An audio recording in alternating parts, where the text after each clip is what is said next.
Et avec ardeur, nous ne voyons pas le temps passer. Puis un jour, ça y est, nous avons atteint l'âge de la retraite. Parce que la transition entre la vie professionnelle et la retraite est un moment particulier, débutez de nouvelles aventures avec Hogar Vie. Hogar, toujours avec vous.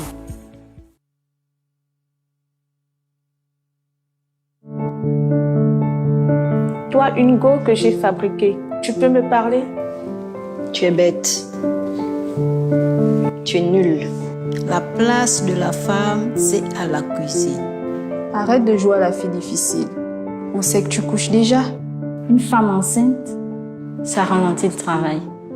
Tu n'as pas été embauchée pour travailler, mais pour distraire les hommes qui travaillent. Même si tu es mon chef, une femme ne peut pas me commander. Tu peux demander le divorce et tu n'auras pas mon argent. On n'est pas sûr que tous les enfants soient de notre frère. T'as de la chance.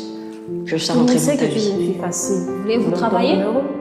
Est-ce que vous avez Tu veux une promotion? de votre mari?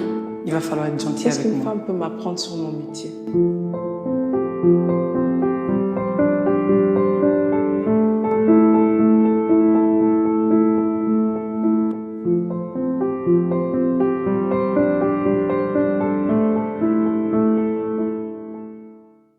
Dans le cadre de la mise en œuvre du plan national de vaccination contre la COVID-19, le ministère de la Santé et le Comité national de vaccination procéderont du 17 au 23 mai 2021 au lancement de la campagne de vaccination à l'intérieur du pays, conformément au programme ci-après. Dès 17 mai, Kulamoto dans la province de Logouelolo, Chibanga dans la province de Lanyanga. Mardi 18, Mouila dans la province de Langouni. Jeudi 20, Lambaréné dans la province du Moyen-Ogooué. Vendredi 21, Makoko dans la province de Logoué-Ilindo. Et enfin samedi 22, Oyem dans la province de Wolontem. Par ailleurs, le mercredi 19 mai, le ministre de la Santé procédera au lancement de la médecine itinérante Ngomo dans le département de Logoué et des Lacs, dans le cadre de la mise en œuvre du plan d'accélération de la transformation impulsé par le président de la République, chef de l'État, son Excellence Ali Bongo Ondimba.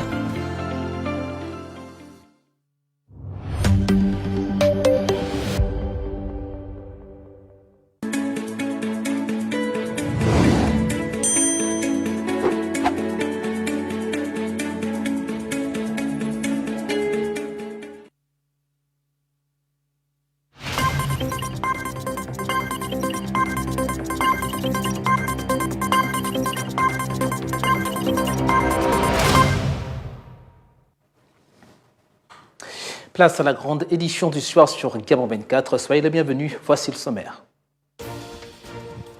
Investissement de plus de 4,7 milliards de francs CFA pour la réhabilitation de l'université Omar Bongo. Sur le terrain ce vendredi, le coordinateur général des affaires présidentielles veut se rassurer de l'avancement des chantiers engagés. Réunis depuis hier jeudi à Accra au Ghana, les institutions énergétiques de la CEDEAO se penchent sur l'état du marché régional de l'électricité. On en parle dans ce journal. Pour favoriser la circulation des personnes avec un document renseignant sur leur état sanitaire, le gouvernement français décide de mettre en place un pass sanitaire dès juin prochain. Voilà pour les titres.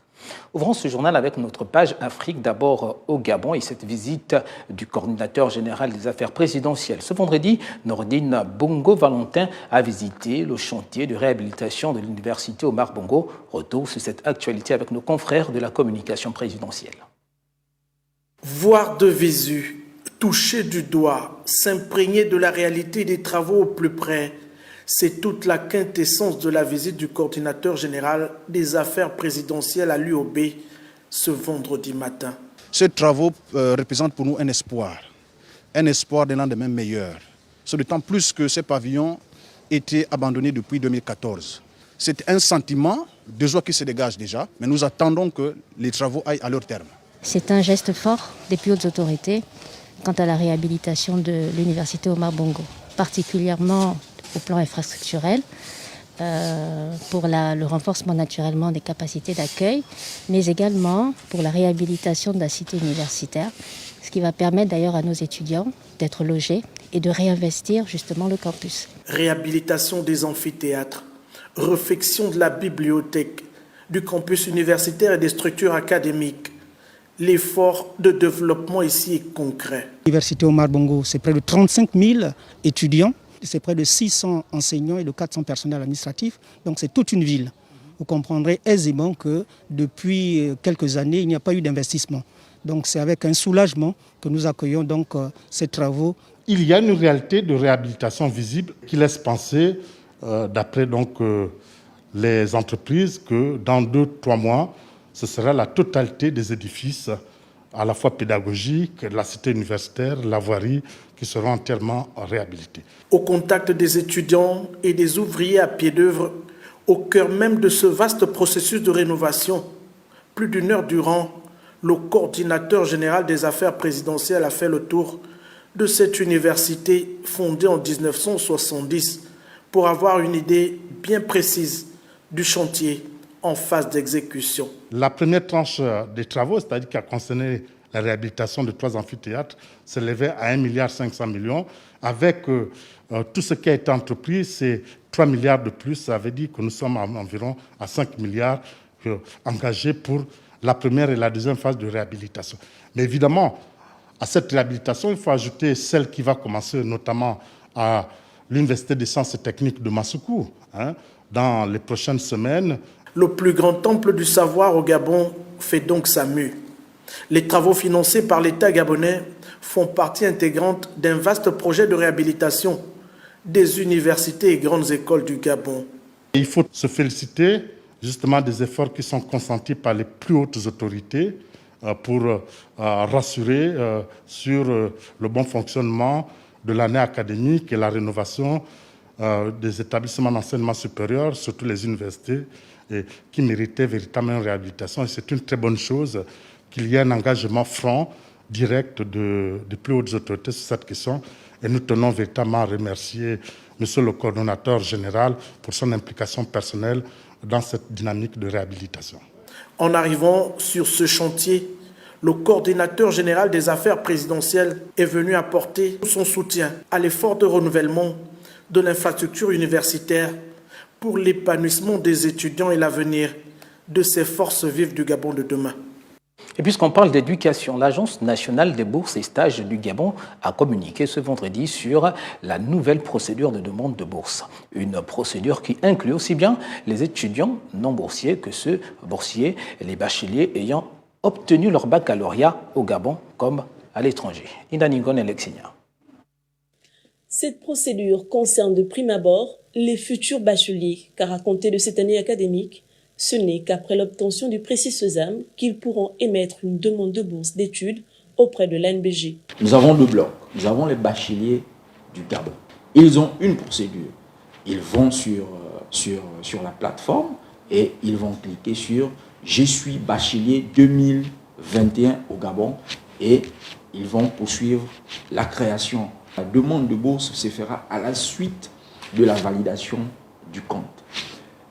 Pour les bacheliers de l'étranger, ils feront la même chose, c'est-à-dire qu'ils vont se connecter sur les www.anbg.online et cliquer sur « Je n'ai pas de compte, je crée mon compte ».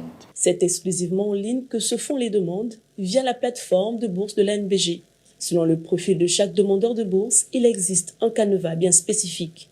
Les étudiants boursiers ayant déjà un compte actif dans e-bourse, eux, ils vont simplement faire la demande de bourse. Les étudiants non boursiers, ils vont s'inscrire, ils vont activer leur compte e-bourse et dès que le compte sera validé par l'ANBG, parce qu'il y a des pièces qui seront déposées, téléversées, donc il faut que ces pièces-là soient validées pour qu'ils fassent la deuxième étape, celle qui consiste à la demande de bourse. Autrefois fixée au 30 avril, la date butoir de demande de bourse pour les nouveaux bacheliers est donc arrêtée pour fin septembre 2021. Les anciens étudiants, eux, ont jusqu'à fin juillet prochain. Autre actualité toujours au Gabon depuis ce jeudi et ce jusqu'au 28 mai prochain, la Caisse nationale de sécurité sociale procède au paiement des pensions, un nouveau droit au 4e trimestre 2020 sur toute l'étendue du territoire national. L'objectif est de traiter et payer 100% de ces prestations. On en parle avec Miguel Mabika. 5125 retraités sont concernés par cette première phase de paiement. Ici à la Caisse nationale de sécurité sociale de Libreville, seuls les pensionnés dont les noms figurent sur la liste sont impliqués par cette première vague. Un ouf de soulagement pour les heureux bénéficiaires. Là, on nous avait donné le rendez-vous, on est venu là. Quand c'est l'argent, mais on est toujours content. Hein. C'est ça que je suis venu. Bon. Je sentais un peu mieux parce que j'ai touché pour moi, mais ils sont beaucoup qui n'ont pas pris, qui n'ont pas encore touché. Vraiment, ça me touche dans le cœur jusqu'à présent. Depuis quelques années, la CNSS au Gabon traverse d'énormes difficultés pour assurer le paiement de certaines de ses prestations. Avec la crise sanitaire actuelle, la situation s'était largement dégradée. Les réformes peuvent être longues à mettre en œuvre parce qu'il y a des facteurs qui ne dépendent pas de nous dans leur mise en œuvre.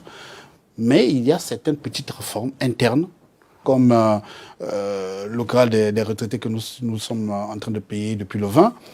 Et il y a d'autres réformes comme organiser, reformer ou améliorer un processus de traitement. Ça, c'est interne. Il suffit de prendre un responsable technique et puis rapidement revoir la procédure. À l'avenir, chaque retraité, au moment de partir à sa retraite, dans les délais requis, puisse avoir droit à sa pension.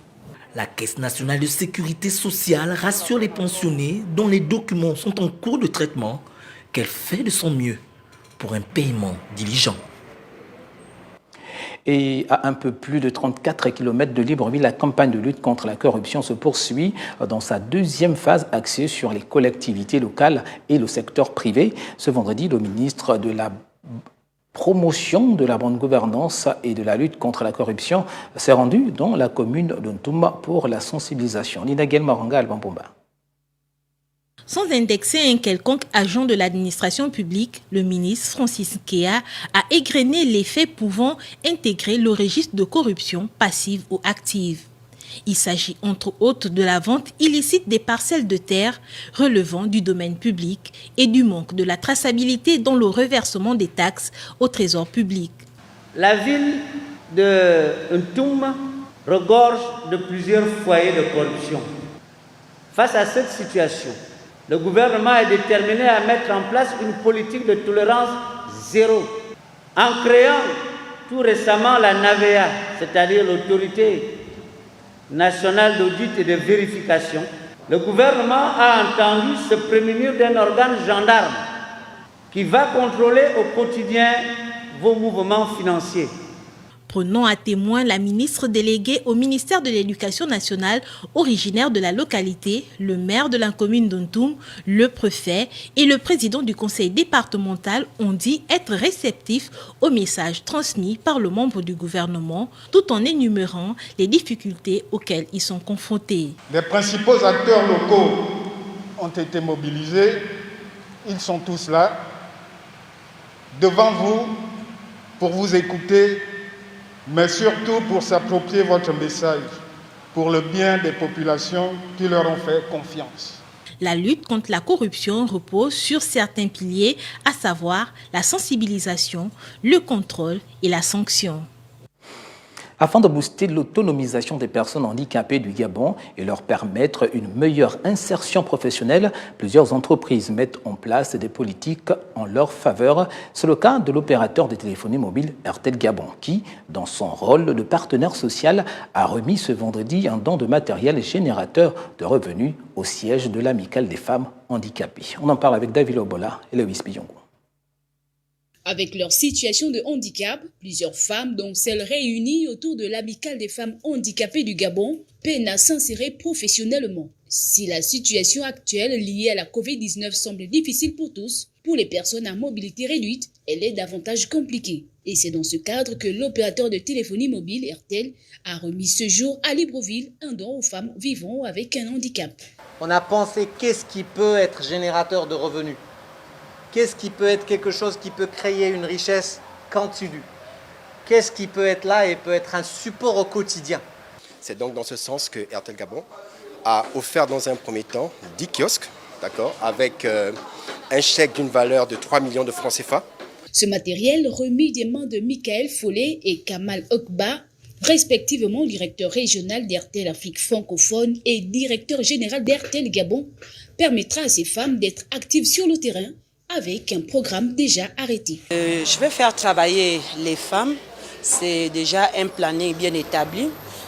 Les femmes ont déjà ciblé les places dans les carrefours de Libreville et de temps en temps, je passerai vérifier, être derrière les femmes pour que ça ne puisse pas tomber. Sortir la femme handicapée de la pauvreté et inciter cette dernière à s'investir dans des activités génératrices de revenus, c'est là le challenge que s'est fixé la deuxième présidente de l'Amicale des femmes handicapées du Gabon. Cette structure, qui existe depuis 1996, reste ouverte à toutes les femmes handicapées désireuses d'apporter leur pierre à l'édifice pour également créer de la richesse.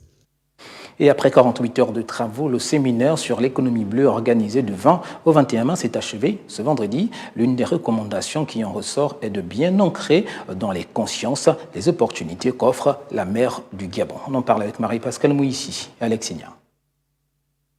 Durant 48 heures, il était question d'examiner les réalités du secteur et proposer des solutions pour son bon fonctionnement aux participants des différents secteurs concernés par les questions liées au développement de l'économie bleue au Gabon. Cette rencontre, qui a vu la participation de divers acteurs, a pleinement atteint son objectif car elle a ouvert la voie à une approche plus concrète de la problématique de l'économie bleue, sa diversification et de sa participation à la croissance du Gabon.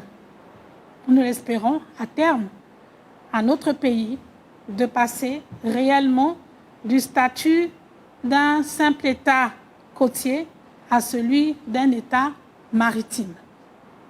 Le Centre d'études et de recherche en géosciences politiques et prospectives entend renforcer son implantation dans le processus de collaboration enclenché.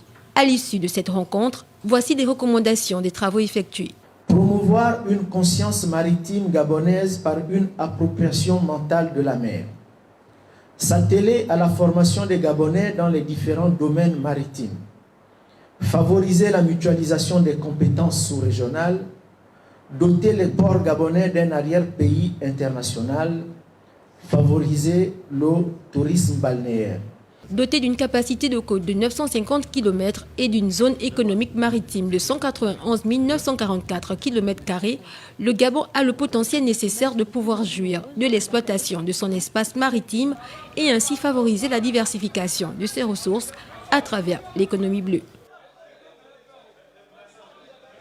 Le domaine maritime gabonais est riche en ressources halieutiques, pétrolières et touristiques importantes. Le secteur, encore mal connu et très peu exploité, souffre de certains goulots d'étranglement qui affectent lourdement son essor. C'est le constat fait lors de ce séminaire sur l'économie bleue. Retrouvons Marie-Pascale Mouissi et Alex Signa. L'exploitation pétrolière et gazière offshore, le transport maritime et portuaire, la pêche maritime et le tourisme balnéaire sont autant de secteurs qui participent au développement de l'économie bleue au Gabon. Nous avons voulu par ce séminaire montrer que aujourd'hui, le secteur pétrolier, le secteur primaire ne peut plus assurer l'essentiel de l'économie gabonaise, d'où la diversification prônée tout au long de cette journée de formation. Pour asseoir une réelle diversification économique bleue, il y a des préalables à respecter. Donc parmi ces préalables, il faut vraiment que les Gabonais s'approprient le domaine maritime et il faut qu'il y ait une politique de sécurisation du domaine maritime. Le secteur de la pêche est déjà en mouvement dans le pays. Pour ce participant de la direction de la pêche, les activités doivent davantage s'ouvrir aux nationaux. En ce qui concerne la pêche, il s'agit d'améliorer davantage le cadre de gestion de la pêche, mais également le cadre institutionnel avec un certain nombre d'outils qui va favoriser l'inclusion des nationaux dans le secteur notamment de pêche maritime, le sous-segment de pêche maritime au Gabon.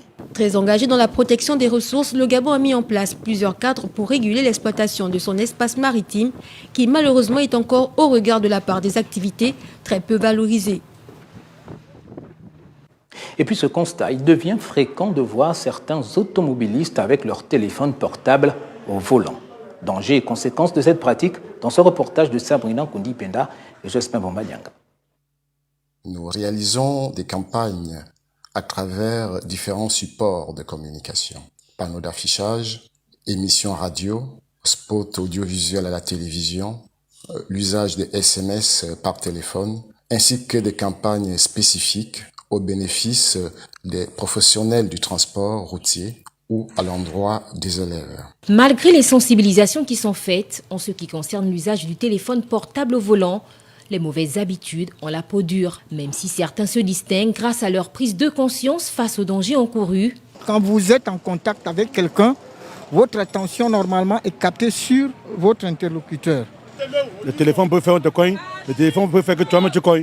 D'autres s'en moquent éperdument. Pourtant, le téléphone portable multiplie par 3 le risque d'accident de la circulation. Ce risque est maximal au moment où le conducteur décroche souvent dans l'urgence. L'attention n'est plus alors portée sur la conduite. Il en est de même de l'envoi des SMS, de la consultation des mails ou des applications. On peut retenir que l'usage du téléphone au volant est à l'origine des 10% des accidents de la route, ce qui représente pour la seule année 2020 plus de 300 accidents.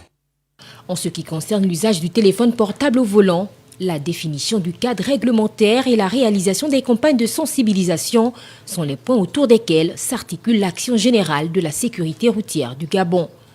Dans le pays, c'est l'arrêté 07 du 30 octobre 2017 réglementant les comportements du conducteur qui interdit formellement l'usage du téléphone portable au volant. En image, prenons la direction du Tchad pour parler de politique sur le continent. La résolution du Conseil de paix et de sécurité de l'Union africaine était attendue depuis plusieurs jours sur la situation dans ce pays d'Afrique centrale. Finalement, elle a été rendue publique ce jeudi 20 mai. Pour cette instance, il n'est pas question pour le Conseil militaire de transition, actuellement au pouvoir, d'aller au-delà des 18 mois prévus pour la transition, bien que réitérant son rejet total de tout changement anticonstitutionnel de gouvernement sur le continent, le Conseil de paix et de sécurité n'a pas pris de sanctions à l'égard du Tchad, qui se trouve pourtant dans ce cas de figure. Les institutions énergétiques de la CEDEAO, la communauté économique des États d'Afrique de l'Ouest, se sont retrouvées ce vendredi pour le deuxième jour consécutif à Accra, au Ghana. Cette rencontre de coordination doit passer en revue l'état de fourniture d'énergie dans cette sous-région d'Afrique de l'Ouest. Miguel Mabika. C'est une réunion stratégique au cours de laquelle vont s'effectuer des mises à jour spécifiques sur l'état du marché régional de l'électricité de la CEDEAO, sur lequel il y a eu des activités accrues pour préparer le lancement de la seconde phase. Selon le communiqué publié par le département de la communication de l'autorité régionale de régulation de l'électricité de la CEDEAO, ces assises planchent sur l'état d'avancement des projets prioritaires du plan directeur de la CEDEAO pour la période 2019-2033. Notamment le programme d'alimentation électrique de secours, ainsi que la construction du projet du WAP-ICC, le Centre d'information et de coordination du pôle énergétique ouest-africain, basé à Calavi, près de Cotonou, au Bénin. Les participants seront également informés au cours de ces échanges des progrès relatifs aux opérations de gazoduc en Afrique de l'Ouest, de l'interconnexion Est au niveau du Ghana, à la nouvelle méthodologie de tarification et aux questions relatives au renforcement de l'approvisionnement en gaz. Parmi les questions figurent l'amélioration du paiement des livraisons d'approvisionnement en gaz, le renforcement des ressources humaines de la REC et la résolution du problème du siège de l'autorité régionale de régulation de l'électricité de la CEDEAO, basée à Accra, ainsi que les activités liées au développement des infrastructures physiques d'énergie renouvelable dans les États membres. Le programme de gouvernance de l'énergie en Afrique de l'Ouest, lancé en mai 2018 et financé par le Fonds européen de développement à hauteur de 32 millions d'euros, devrait améliorer la gouvernance du secteur de l'énergie dans les États membres de l'organisation régionale et assurer la mise en place d'un cadre institutionnel et réglementaire favorable à la promotion des investissements dans le secteur de l'énergie. Hors de berceau de l'humanité, pour continuer dans la riposte anti-Covid, le gouvernement français a décidé de mettre en place un pass sanitaire dès juin prochain. L'idée est de favoriser la circulation des personnes avec un document renseignant sur leur état sanitaire. Ornella Guédou. L'usage du certificat sanitaire sera en version numérique et en format papier pour accéder à certains lieux publics tels que les stades, festivals, foires, salons et bien d'autres. Sur ce pass sanitaire pourront figurer les attestations de non-symptômes, le certificat de test négatif, le certificat de rétablissement du coronavirus et le certificat de vaccination. Le document sera délivré sur format papier par des professionnels de santé assermentés sur la vaccination anti-Covid. Mais attention à ne pas confondre le pass sanitaire avec le passeport vaccinal. Le passeport vaccinal ne fait mention que des personnes ayant déjà reçu les 2 doses de vaccin, alors que le pass sanitaire lui semble avantager également les non-vaccinés qui ne développent aucun symptôme de la Covid-19. L'Union européenne aura également recours à ce pass sanitaire pour permettre la libre circulation dans son espace, ce certificat étant très attendu par les pays dépendants du tourisme. Mais pour l'instant, il ne s'agit que d'un accord politique provisoire entre le Parlement européen et le Conseil régissant le certificat Covid numérique de l'Union européenne. Et puis en sport, la Confédération sud-américaine de football vient de refuser la demande de la Colombie qui souhaitait le report de la Copa América de football co-organisée avec l'Argentine. Ahmed Joïmongo. Ernesto Lucena, qui a proposé que ce championnat continental soit reporté à la fin de l'année, n'a pas été entendu par la Confédération sud-américaine de football. Et malgré les arguments avancés par le ministre colombien des Sports qui veut que son pays, tout comme l'Argentine, se voit accorder un délai devant leur permettre de réaliser cet événement de la meilleure manière possible avec des supporters dans les stades, l'instance dirigeante du football sud-américain a tout simplement décidé de délocaliser les matchs du tournoi prévus sur le sol colombien. La chose la plus importante dans un événement de cette ampleur est la présence du public. Et comme l'a dit le président de l'Argentine, et comme nous l'avons répété, en ce moment, l'impossibilité de compter avec du public fait que la Copa n'est pas l'événement dont nous rêvons tous. La Colombie, qui subit une aggravation de la pandémie de Covid-19 et qui est également secouée par de violentes manifestations, semble entièrement réticente à la tenue de la Copa América cette année. Ici, tous les participants à la grève nationale ont eu l'occasion de parler au gouvernement. Les jeunes, les différentes communautés, la table ronde de la grève. Il y a une grande tendance qui ne veut pas de la Copa América. Mais il y a aussi un grand nombre de Colombiens qui la veulent. Et c'est pourquoi la raison spécifique d'aujourd'hui est de pouvoir avoir des gens dans les stades. C'est à cause du calendrier international et la logistique de la Copa América 2021 que la Confédération sud-américaine de football pense qu'il est impossible de reporter le tournoi au mois de novembre. Les lieux où seront déplacés les matchs prévus en Colombie seront annoncés ultérieurement. Point final à ce journal, voici le rappel des titres. Nous l'avons vu, investissement de plus de 4,7 milliards de francs CFA pour la réhabilitation de l'université Omar Bongo. Sur le terrain ce vendredi, le coordinateur général des affaires présidentielles est allé se rassurer de l'avancement des chantiers engagés. Réunis depuis hier jeudi à Accra au Ghana, les institutions énergétiques de la CEDEAO se penchent sur l'état du marché régional de l'électricité. On l'a vu dans ce journal-là. Pour favoriser la circulation des personnes avec un document renseignant sur leur état sanitaire, le gouvernement français a décidé de mettre en place un pass sanitaire dès juin prochain. Pour un complément d'information, visitez nos plateformes numériques pour repousser la Covid-19 hors de nos frontières, respectant les mesures barrières. Bonne suite de programme sur Gabon 24.